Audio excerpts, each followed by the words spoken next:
In all my years that I've been in this industry, I have never heard this before. Stay tuned. Let's go through it. I'm Cristy Code Red, and you're listening to Rebel Weight Loss and Lifestyle, where we believe food holds the power to heal or poison, and we believe our society has been misled regarding proper nutrition and weight loss. You're in the right place if you're looking for some straight up truth, because I'm here to shed light on the lies and brainwashing that has taken place over the past 5 decades.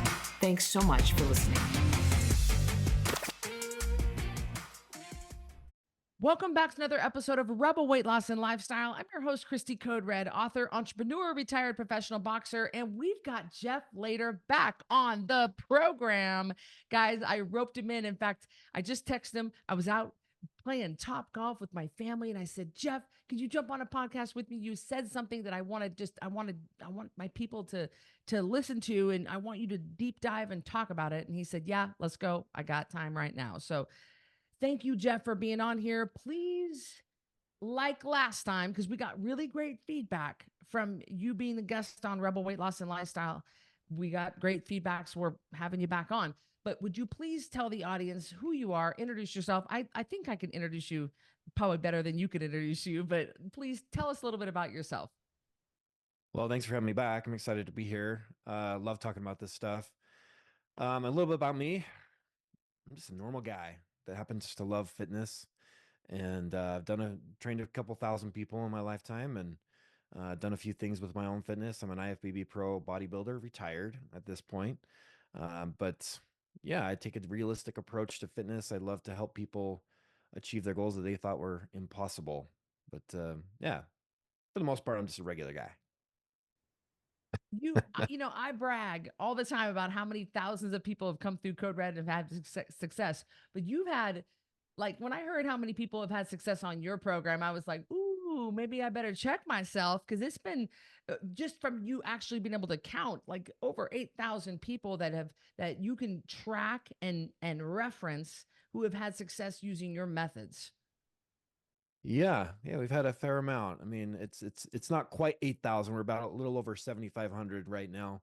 But we're bearing down on it, so hopefully we get there fairly soon. But yeah, we've been blessed to be able to work with some amazing people, and have come up with a method that helps them achieve some goals. It's been a great ride. Yeah. And you've built a great company, and you've built great relationships along the way. So we're excited to learn from you today. So how this all came about, guys, what is the benefit of the benefit? That's the name of the podcast. And the reason this happened is I heard Jeff say this. He spoke at a conference here recently, and I heard him say this, and it just hit me, guys. It hit me like a ton of bricks. And I was like, wait a minute, what was that? And he said, what is the benefit of the benefit? What did you, I'll let you just riff on this, but um, why do we want to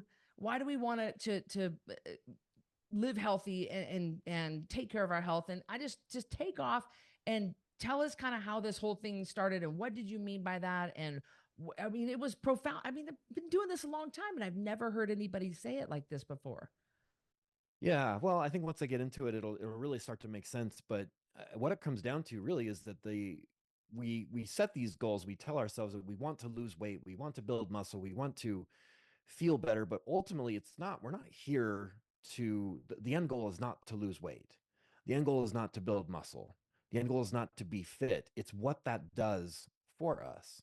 And there are second and third order consequences that come. So the benefit of the benefit of the benefit that comes from that initial goal of like, yeah, I want to lose weight, but that's not why you're doing it. You're not losing weight just to lose weight. You're losing weight because you want to have more energy, because you want to have more confidence, because you want to be in a better mood, because you want to feel good about yourself. You want to walk into the room and have people turn and look at you and admire you. And there's all these second order consequences and benefits that come as a result of what we think is our goal, but that's not why we do it. It's deeper than that. And I think sometimes we don't always acknowledge what that is, but ultimately that is the driver. That's why we're even going down this road. I like the way you said it at the conference. You said, I want to build muscle and lose fat, but why? Because I want to feel better, but why? because I want to have more confidence. Okay, then what's that going to do? That's going to help me make more sales. And then what is that going to do? That's going to help me provide a better stability for my family. And what is that going to do? You just kept breaking it down and down and down, Hmm. and it just kept going. Yeah, it's almost endless. There's actually a really cool website out there called sevenlevelsdeep.com. And it's a very simple website. You just put in like, well, what is the goal? I want to lose weight. Why do you want to lose weight? Boom. And it's just like, why do you, I want to feel more confident. Why do you want to feel more confident? Well, because I want to make more money. Why do you want to make more money? Well, so I can provide for my family. Why do you want to provide for your family? Because that's what gives me purpose. Why is it important to you to live in your purpose? Because I don't know. That's what I'm here for. I'm here on this planet for this. So you get deeper and deeper and deeper until you really get to the root cause. And that's, I think when you can discover that in yourself, you're going to discover that you're going to have a lot more motivation to actually see the goal through rather than if you're just looking at, well, I'm looking at the scale. It says 200. I want it to be 150. And that's just not enough motivation for most people. You have to go deeper and really discover like what your why is, and then obviously enjoy all the benefits that come and the benefits of the benefits. And it's much more because I think we can all recognize like, yeah, I want to have more confidence, or I want to be able to play with my kids, but why is that important, right? And so you start to discover really the root meaning and the depth that comes into like what the ultimate desire is, and it's deep for every single person. And one thing I will say too is that it doesn't always, because I'm going to contradict myself a little bit here, because some people may have this goal like, well, I want to have a six pack for the first time in my life. Well, why? Well, I just want to look good. I want people to look at me, and we could describe what their goal may be as vain. But if that's enough to drive them to carry this through and do what they need to do to reach that goal, then great, cool. Whatever drives you personally, I'm not going to judge it. I'm just here to help you achieve it. But there's so many other second order consequences or second order benefits that come as a result of that initial goal. So in code, so you coach men and women over 40 to help them build muscle, lose fat, and do it with minimal effort and suffering. Yep. Um, I coach menopausal women in their 50s and 60s. And we like to say in Code Red, you have to have a why that makes you cry. And we Mm. really want people to. I can tell you because I know my client forward and backward, through and through. I can tell you exactly what she's feeling any second of the day, and I know who she is. I have an avatar, I have a picture of her. I know everything about my ideal client. Sandy is her name. So I know what my the biggest why in code red for the most part. What kind of whys are you seeing in your business and with your from your clients? Are they kind of steady, the same whys across the board? Yeah, they are. However, so let's talk about the 40-year-old man, the man in his 40s. I think they are a little bit less aware of what their why is than maybe your avatar, right? Because I think sometimes, and this is just kind of typical of a man, like we don't always evaluate our own emotions or know how to handle them for that to that point, because we live our lives doing what we think we're supposed to be doing. And kind of when you hit that stage in life, the midlife 40-year-old range, you start to look at things a little bit differently. You start to all the consequences of living the life maybe not as healthy as you have up to that point, they're all starting to come to a head. But the desire to get fit sometimes is just you're just trying to fix a problem, and I think that's what they're thinking that they're doing. Like, this is a problem, I got to take care of it. Instead, I think when they go deeper, when you push them to go deeper, they want to feel more like a man. They want to feel like they can provide, they can protect for their family. They want to live in their purpose. And if their physical health is impairing or impeding that purpose or that effort, then they want to do something about it. And so, yeah, I mean, there's self-esteem, there's confidence, and then the benefits that they get from achieving that, like maybe if they have more confidence, they're gonna show up better in a board meeting. They're going to show up better as a salesperson, and that's going to result in more income for their family, which is going to make them feel better as a provider and a protector. But it's harder for them to see that. And so when I laser in on what those benefits are and how this can impact their life, for the first time, I think they're realizing that and recognizing that for the first time, but they know it to be true. So they're a little bit less aware, but very similar across the board for almost every man over 40. So what we find in Code Red is we find that weight loss tends to be like number 5 down on the list. They come to me for weight loss, and this is probably exactly what you're this backs up exactly what you're saying. They come to me for weight loss, and then they end up all the other benefits happen, and weight loss ends up being like, yeah, I lost some weight, but I healed my body and I did this and I got my Yeah, relationship back and I got my confidence back. You're finding that same thing too? absolutely. Yeah, I think that when they are achieving that goal, and they're even in the process, and then when they get there, they start to recognize just the vast impact that it has, and it touches every area of their life. It affects how they show up as parents. It affects how they show up in work, in personal relationships. Sometimes they start to recognize some of the toxic things in their life that are holding them back or keeping them down, and they start to eliminate that. And they really start to, it's a whole life like cleanup process as they start to improve their health and to kind of take back control of their health. And that really is kind of what it is about. Like, you're taking back control, you're reclaiming your health, and that comes with an unlimited amount of benefits. During your presentation, you said every single area of your life levels up when you get your health in order. And I couldn't Mhm. agree more. Every single area, it's all affected by that. Can you talk about that a little bit more? Yeah, well, I mean, it just when we're talking about the benefit of the benefit, and how, like, I think when I was talking about that part, it's about how the mind and body are one. So when we think about physical health, and we think about, like, well, what are the tasks that I need to do to physically do? Well, I need to eat this food, I need to do this exercise, and I need to do it repeatedly. Right? So those are the things that we think that we need to do. But obviously there are challenges that we present to ourselves. There are limiting beliefs that we have about what our body's even capable of. And as we start to accomplish those things, and we start to see, like, we prove to ourselves, hey, I can do this thing.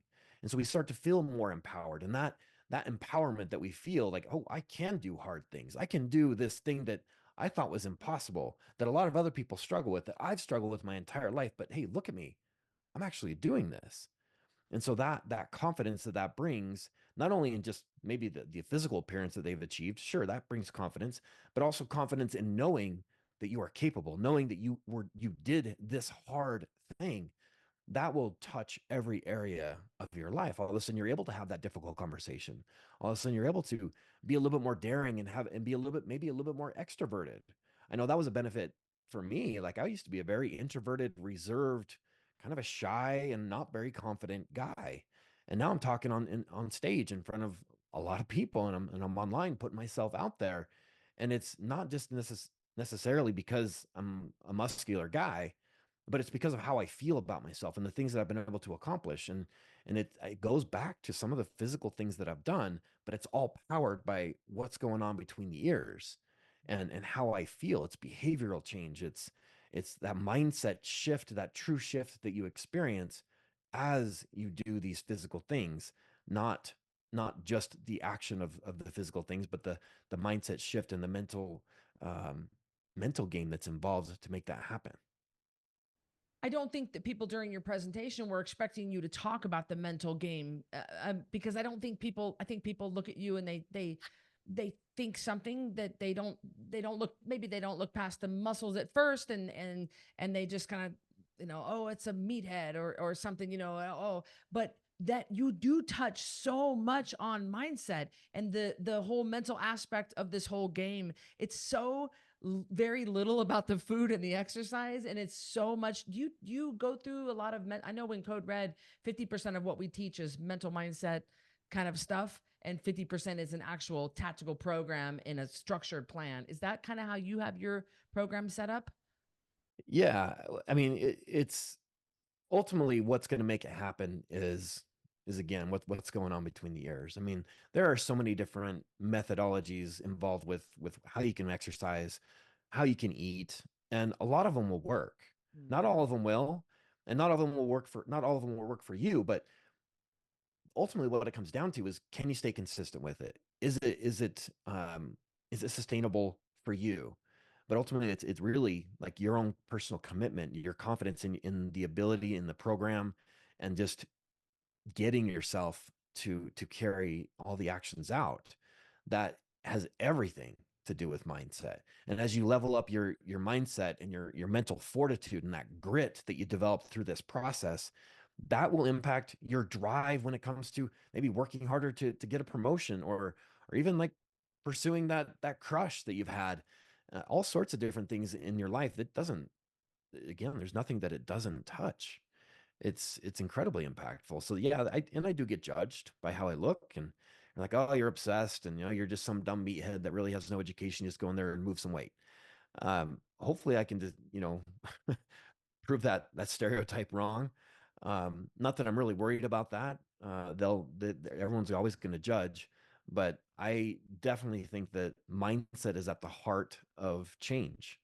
I mean, even when you get into like business coaching programs, a lot of it has to do with the mindset that you have. There's tactic after tactic after tactic, and a lot of them work. Which one are you going to pick with? Which one are you going to pick? Which one are you going to carry out? That's up to you. But your ability to sustainably do that over and over and over again and believe that it's going to work and power through the hard days, the hard weeks, the hard months, that's up to you. That's that mental fortitude, that grit that you develop. Again, that there's nothing that it doesn't touch. You and I have had a good conversation about the identity shift. And I know with Code Red, we have the Mm. 21 day shift, 21dayshift.com, where we do a complete identity shift. So talk to us. I want to hear your perspective, or I want everybody to hear, I know your perspective, but I want everybody to hear your perspective on shifting your identity to stop seeing yourself as a fat person and see yourself as someone who's fit and in control and have good habits and discipline. Yeah, well, at the heart of change is, if it's going to last, there has to be an identity shift. Um, you can develop habits, and I can say I borrowed this from Atomic Habits, and the author James Clear wrote this, but he he thoroughly believes that it is an identity shift, and I wholeheartedly agree. So an example that I typically use is, again, we'll go back to people's judgment of me. People will tell me all the time that, oh, it's easy for you. You don't really care about food. Maybe you just view food as a utility. It's just serving a means to an end.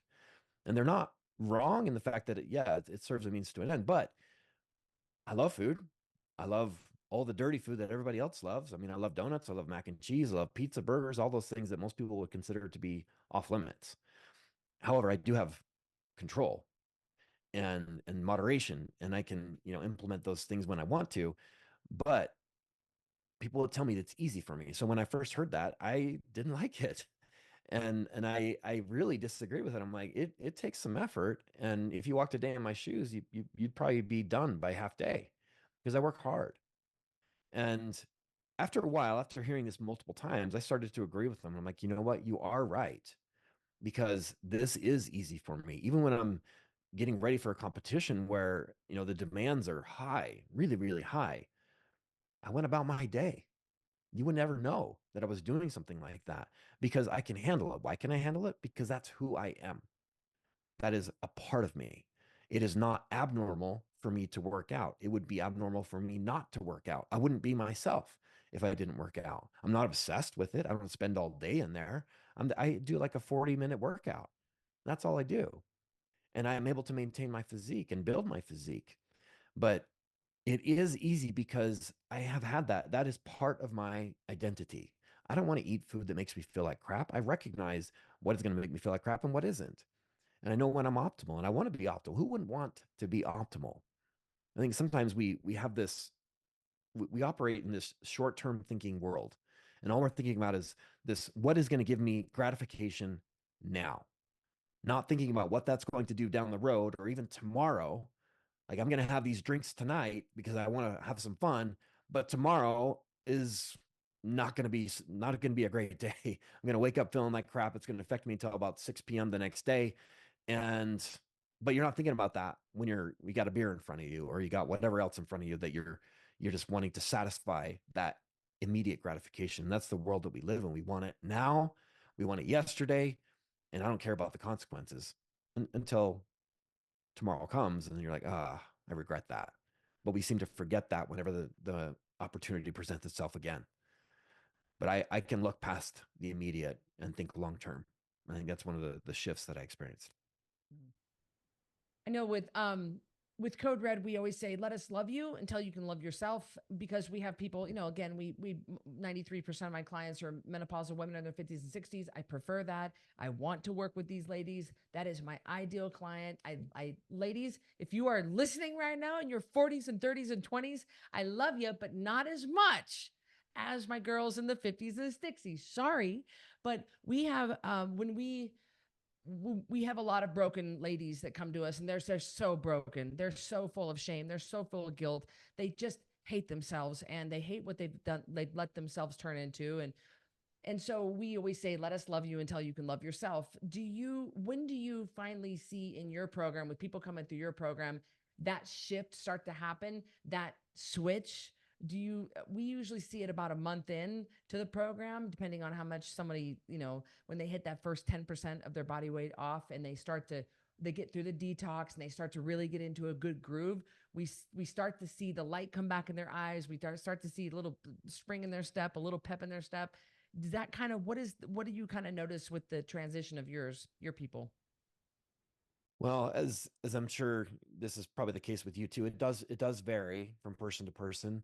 I mean, sometimes after the first week, 2 weeks, people are like, "Oh my gosh, I'm not bloated anymore, and I have all this energy." And they may not have seen a reward on the scale like maybe they had unrealistic expectations for, but they are feeling entirely different, and that is satisfying that desire for immediate gratification, and that propels them to continue. um, the mindset shift, the identity shift, that can take some time. Oh yeah. I think it takes repeated actions and really establishing that habit. And there's all sorts of timelines that people lay out there for how long it takes to become a habit. I don't know that it's 21 days. It might be much longer than that. Um, for some of my people that I would say have graduated from the program, it's, sometimes it's up to 12 months before they really have that firmly in place. And it's like, there's no turning back. You are officially changed. You're never going to be that person that you were before. And you don't want to be. There's no desire to be. But I Jeff, think that's so what often you suggest people do 12 months. I That's do. like, that's what you say. You're like, because I asked you that, you said 12 months. You didn't even hesitate. No, 12 months. You got to give yourself, I mean, 1 year out of your life. If you've lived 40 years of your life living an unhealthy lifestyle, really not behaving in a way or eating in a way or acting in a way that serves you best, if you can take 1 year to correct that, to right the ship, it's worth it. That is a very small amount of time in the grand scheme of things. But it sounds daunting. You're like, oh my gosh, 12 months of this? No, it's actually not 12 months. That's just 12 months of coaching to help you Right. maintain that for the other 40 years of your life, because there is no going back. But if you only give it 90 days, 60 days, what is it that you expect to happen? You might do it for a little while, just like everybody else does, and just like every other diet. But is that going to stick? No. And that's why the stats are what they are when it comes to weight loss and successive diets. Like 95% of them fail, if that can be quantified. That's hard to verify that, but that's what they say. Most people cannot keep the weight off after 5 years, or most of them after 60 days, they've gained it all back. So if you really want to make it stick, you have to give yourself some time to go through like every season, right? And that's another thing too. It's like, what, you got to survive Christmas, you got to survive spring break, you got to survive Halloween and 4th of July and summer break when the kids are at home, and all these different things where you're going to be presented with challenges and obstacles and reasons that would normally cause you to fail. Let us guide you through that, navigate that together so you know how to do it and you're equipped to handle it in the future. And it just becomes so much easier that way. But if you don't give yourself that amount of time, you're not really invested. You can change your environment, you can change your behavior, and that's going to get you results, but they're going to be temporary results. And you're going to look better for your son's wedding as the mother of the bride, or you're going to look good for that class reunion. But we're playing the long game here. I know we have a 1 year coaching program as well, and I'm always like, get the 1 year, and they just can't see that far ahead. Everybody thinks they got it. Oh, I got it. I got it. I know you don't got this, Karen. You don't got this, or you would have already been doing it by yourself. In fact, I heard you say that to somebody the other day, somebody that's a mutual friend of ours, who said, oh, I'll do it. Well, how's that been working for you, huh? Because you ain't been doing it before. Yeah, that you'll do it on your own, right? Yeah. Or you'll give up and you'll go back to, well, let's go back to what I was doing. Well, isn't that why you came here to begin with? Exactly. Because you didn't like where you were and you're going to go back to that same behavior? Or people will say when they're on a diet or a program, like, oh, I can't wait till I can eat normal again. I'm like, you mean back you want to go back to the behavior that got you into this mess to begin with? That's what normal is? That's what you want to do? Why are Yeah. you even here? Yeah.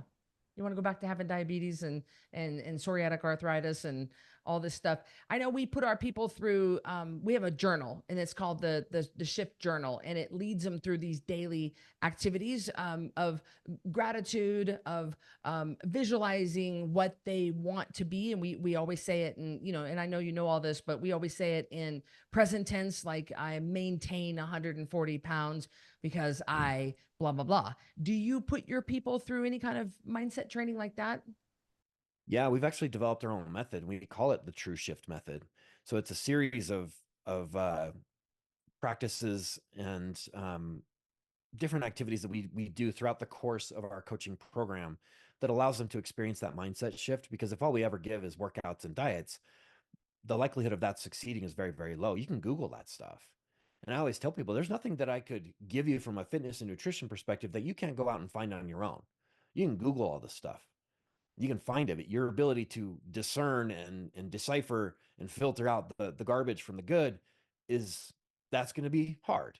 And that's why you're here. And you want accountability. But there's that mental aspect that most of these diets don't even touch on. When you did your last keto plan or your fasting plan or whatever brand name out there that you find, no one touches on the mindset.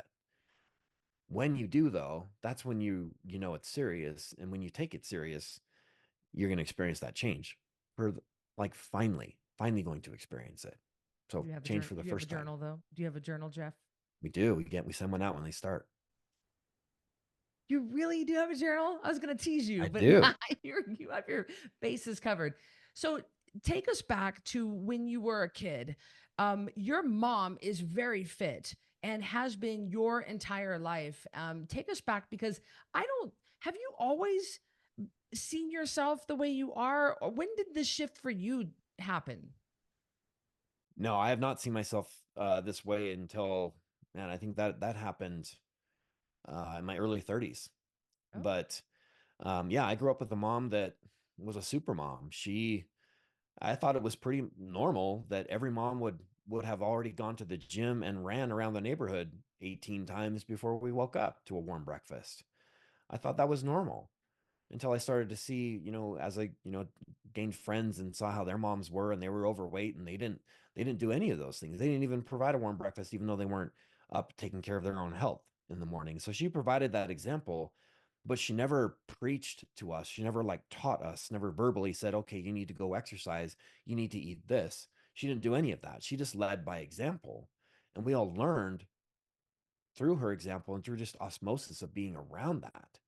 And so by the time I was 12 or 14, that's vague, but I wanted to be in the gym. I'm like, when can I start going? What's the age minimum? And I believe it was either 12 or 14. That's what I can't remember. And as soon as I was allowed in there, my mom took me, didn't show me anything. She went and did her classes. It was aerobics days and with the leg warmers and the unitards, right? But so she was in there doing the classes, and I was tinkering around in the weight room, trying not to take a toe off from a heavy plate. But I figured it out, and it never stopped from there. So from the age of 14 on, I was obsessed with it, and I loved it. However, I was kind of a smaller guy. I was never overweight, and I'm blessed because of that. I think that good example that I had. My mom didn't, feed us excessive amounts of food, but I didn't view myself as like this muscular guy because I wasn't really. I was pretty normal, pretty average. And it wasn't until I went through a big lifestyle or big life event that I decided that I really wanted to do something for myself. And even then, remember guys saying like calling me a big guy or like, hey, big guy. And I'm like, why would I turn? That's not me. It took me a long time to actually even accept that I was big because I had kind of developed some body dysmorphia, and I see myself as being kind of small and, you know, kind of scrawny, and that's just my image. That's my own self-image. I don't see myself that way anymore. I'm a big guy. I'm muscular. I'm bigger than most people. And almost any gym in the world I can go into, and I'll be the biggest guy there. And I mean, not that it really matters to me anymore. I don't really care. But it's that identity shift to, classifying myself as like a fit guy. It took some time. It did.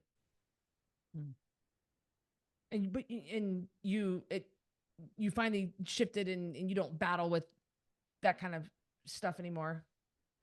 Um, I wouldn't say that I'm 100% free of that because, as a bodybuilder, I've peaked. I've hit, peak muscularity and extreme low levels of body fat. And so I kind of have that standard for myself that is completely unrealistic. And so even though, I'm still way fitter and leaner than the average person, I can view myself and be like, okay, yeah, I could lose some fat here. I'm not going to call myself fat, but I'm like, yeah, I'm not as fit as I could be. And that sometimes can come with a lot of self-judgment, but it's not really something that I worry about anymore. It is something that I struggled with initially.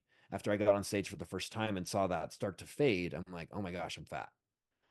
But it's just because I had a much higher standard that was completely unrealistic that I didn't quite understand until after I'd gone through it a few times. But I know that I have the ability to do whatever I want with my body. In fact, I was in the corporate world still when I went through my very first competition. And I remember one of my colleagues came up to me after I had completed my first show, and he goes up to me and he's like, "So what's next?" I'm like, "Well, I really would like to gain another 10 to 15 pounds of muscle and come back and do it again and try and do better." And he's like, "And you're just going to do that, aren't you?" And I'm like, "Well, yeah, I just told you I was." Like, why are you even saying that? And he's like, "Well, because most people can't do that. They say they're going to lose 50 pounds, but nobody actually does it. But you are." And I'm like, "Yeah, I am." And I had the confidence to know that, yes, I was going to do that because I was going to do what it took. It might take longer than I think, but it doesn't matter. I'm not going to quit. But I had proven to myself that I can do hard things, that I can do these things, like improve my body to the extent that, most people would never even imagine. But I had made that, I made that, I paved that trail for myself for the first time. And I just kind of proved to myself that I can do hard things. And yeah, he pointed almost out the obvious to me. And I was like, yeah, you're right. That's pretty cool. So it made me pretty proud at that point. So taking it down to kind of bare bones granular, if I've heard you say, look, I'm feeling real stressed. I need to go to the gym and get a workout in. I'll feel a lot better afterwards. What does that do for you? It's not just the sweat. It's not just the endorphins, as people say. Does it, is it, it's much deeper for you? Yeah, I mean, I think sometimes even I mean, there's definitely some physical benefits just from getting out and getting some blood flowing and moving and changing your physical state to help change your mental and emotional state. I'm a firm believer in that. I know how beneficial that can be, and I still will do that sometimes during the day if I feel like I'm stuck and I'm just not I'm at a mental block with what I'm trying to do. I'm not just going to sit there and bang my head against the wall trying to make it happen. I'll leave. I'll go to the gym and I'll work out and get some blood flow, and creativity will just flow right in, and I'll come back in. But when it comes to what does it do for me, like from a stress management standpoint,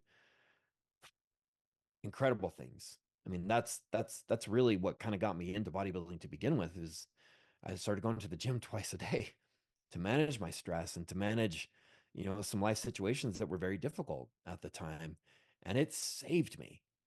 It absolutely saved me. I would have probably fallen into deep depression had I not had the gym.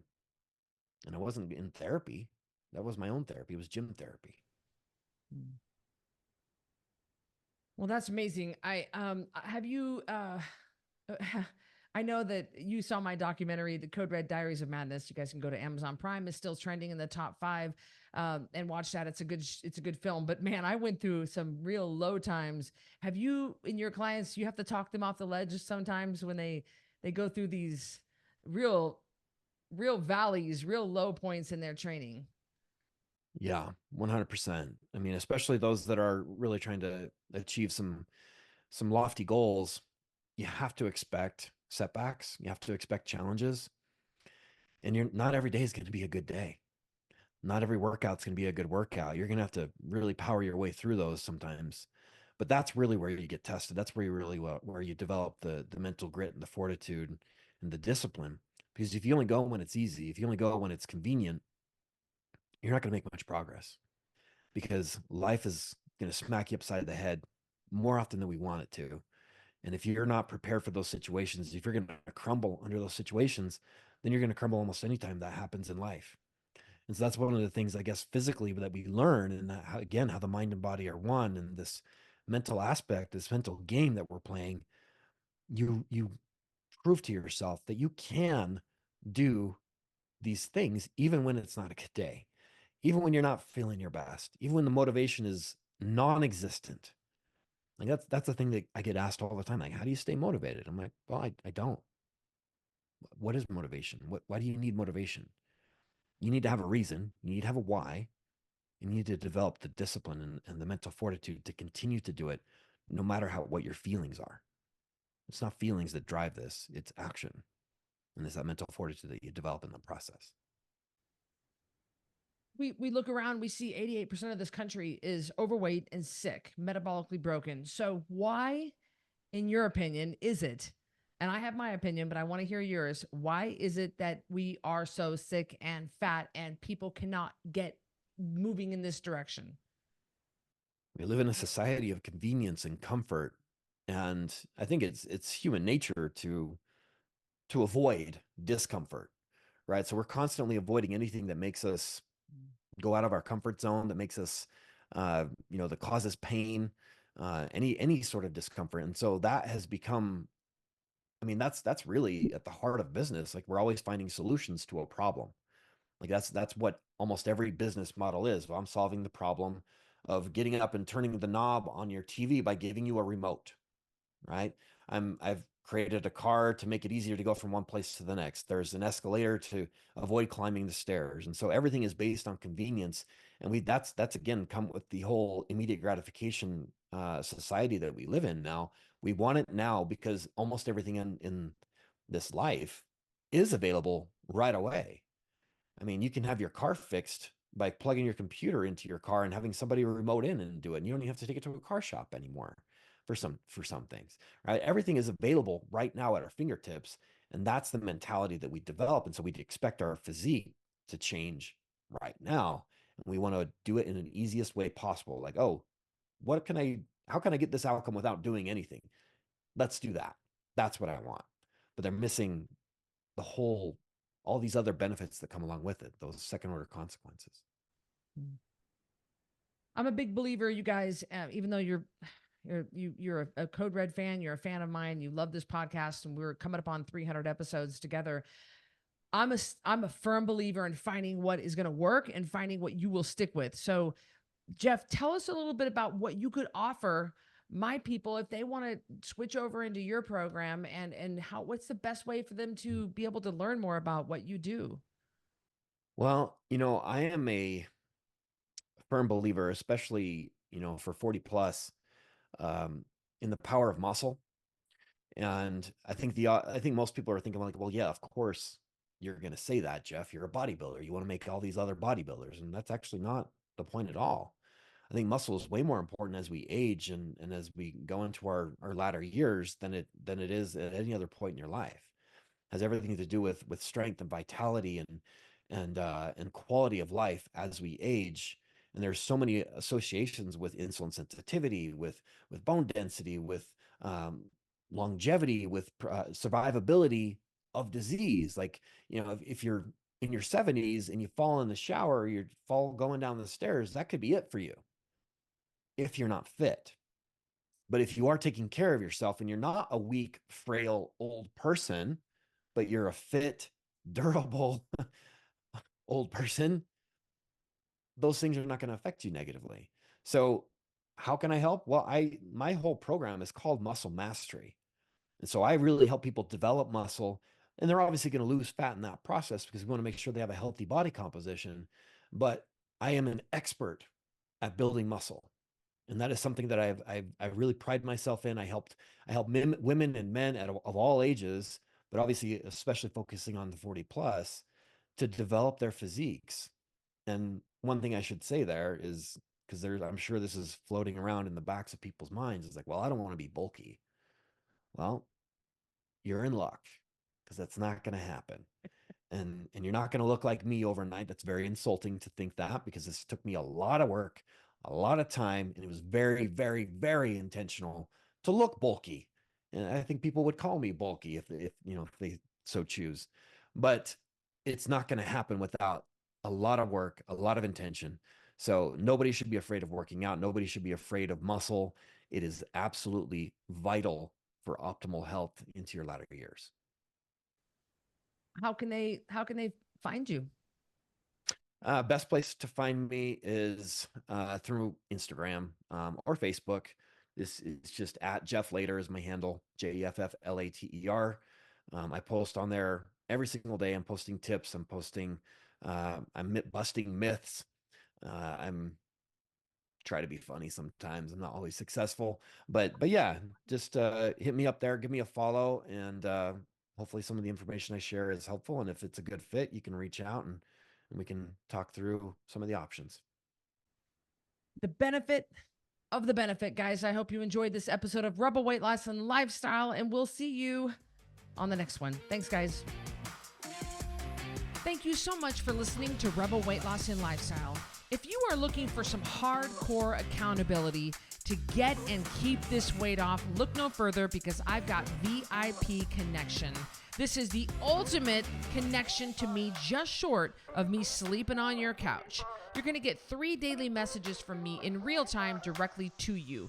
You're going to submit your weight every Friday. We're going to go over it in a weekly meeting on Sunday nights, and I'm going to give you feedback. You'll have access to a monthly VIP breakfast with me in Boise, a monthly VIP supplement box, access to any workshop, any PDF promo that I hold for that month. You'll have access to the Ringside membership. And best of all, you'll have a fully customized nutrition program written just for you. We're talking about over $3,000 total value for $397 a month, and you can cancel anytime. Go to coderedlifestyle.com/VIP to check that out.